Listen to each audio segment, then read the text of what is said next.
I predicted well before the last election that Donald Trump would be elected, having felt that way once he rode down that golden escalator with his rapist invective. Ever since he was elected, I've also believed he'll be re-elected, more easily this time. An illustrative personal anecdote, one of many over the last 3 years, a creative writing PhD with tons of debt, whose wife happens to be an undocumented Filipina, became mighty angered by the promise of student debt cancellation. What about those who have paid their dues by taking out debt? No doubt he would refuse a blanket amnesty for illegals, too. His DACA wife paid her dues. The columnists at the New York Times are all angry at the possibility of decriminalization of border crossings, health care for the undocumented, and abolition of private insurance. They don't want to do away with Trumpian inhumanity. They want the oppression to continue, but without the transparent rhetoric. Minus the Trumpian rhetorical overlash. War, empire, violence, hollowness, junk goods, and a junk life are all the people have ever known and all they want. Historical movement in long cycles can't be short-circuited, as we can see in the resistance of the liberal elites toward Sanders, the only candidate who could beat Trump, versus the stampede toward Warren, who provides a safe alternative, and would surely lose. What kind of a fascist doesn't start a war in 3 years? Trump doesn't need war, because he has brought the war home by making us confront our emptiness directly. He is the catalyst we needed at this time, and he is fulfilling his purpose beautifully. America is exhausted, which the liberal elites don't get. Trump keeps making noises about Iran, but he hasn't actually done it yet. His pullback at the last moment, when the bombers were supposedly already on their way, is a trope that makes sense to a lot of people. We could have, in a science-fictional world, the repetition of this particular action, pulling back from the brink, the antithesis to Strangelovian irrevocability, day after day, and it would be the right psychotropic drug to rouse us. And what kind of a huckster has he? He constantly keeps changing his mind, which is not a character flaw, but the essence of his deal-making. America can't find a better deal, from the New Deal to the Fair Deal to the imaginary Green New Deal, a landscape of lost opportunities and blighted dreams. So contingent honor, betrayed promises, and infinite self-cancellation constitute the only kind of deal-making possible. And unlike The Apprentice, there can be no winner at the end, while the rest get fired, because the endless prevarication, saying two things at the same time, often diametrically opposite, it is what constitutes deal-making. We'd better get used to it. It is the welcome end to a century of liberal social planning. To be totally adrift, he's saying and resonating mightily, is to have total freedom. The empire embraces its most recent eruption of vulgarity, barbarism, and eco-destruction as a welcome development. At least the dispossessed do, if not the meritocrats. To move beyond the dead language of liberal political correctness, which all of the Democratic candidates suffer from, is a great service.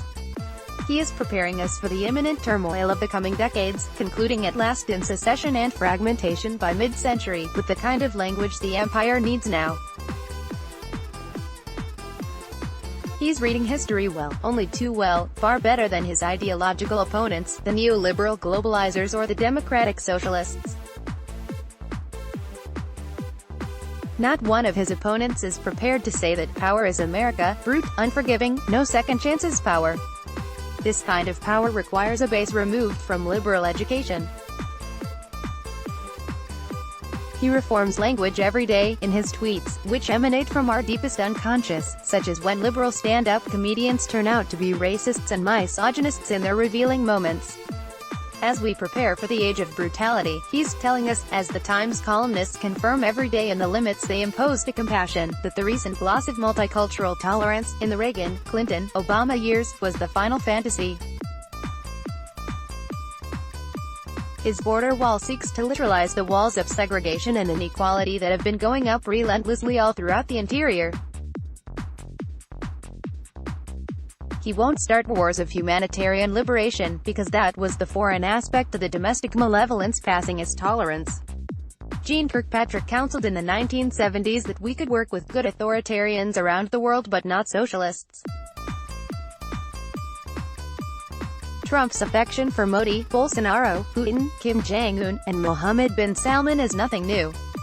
It is how we have always operated, even in the halcyon days of Kissinger's détente, when we violently crushed democracy in Chile and elsewhere, or under the spiritual Carter, when we trapped the Russian bear in Afghanistan, much to Brzezinski's delight.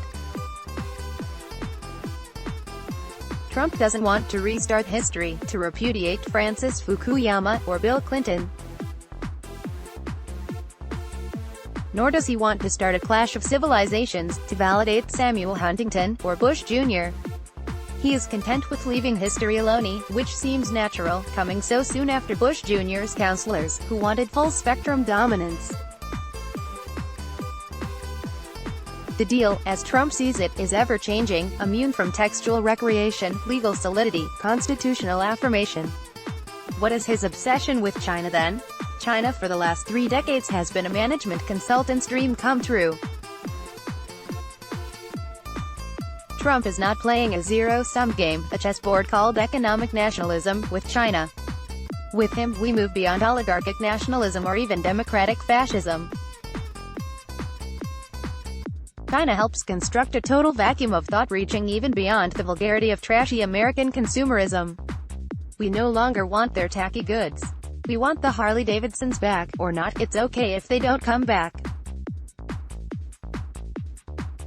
If we can't recall manufacturing, and we leave world trade, then we are thrown upon a manly ideal, where we make things and do things for ourselves, except that Trump and his followers know that that ideal is well past reach, going out of fashion with the rise of consumerism precisely a century ago. The 2020s, an exact reversal of the rise of optimistic consumerism in the 1920s. History does have its symmetries, if you know where to look. The end to advertising, news broadcasting, modernist propaganda, the religion of self-help and therapy, physical fitness, institutionalized spying, and technological utopia. His attack on the media, the breathing tube for an empty liberal consumerism that died long ago, is the most welcome move to his fervent supporters. You can't believe a word you see. You have to create your own reality, which the internet helped bring about starting in the 1990s. Consider the real scandal of Joe Biden's son's corruption, already noted matter-of-factly in leading newspapers, versus the impeachable scandal of just talking, airing out possible deals to land political opponents in trouble. Torture, assassination, deportation, and ecocide are all within the pale, for the resistance, for those who would like to replace him with an acceptable alternative who will take empire back to where it was. But it's not going to happen, because he never was the bearer of a virus, which implies something alien. He is the perfect mirror, just as Nixon followed Johnson, Reagan followed Carter, and Bush followed Clinton, in performing not so much an oscillation but an exaggerated return to form.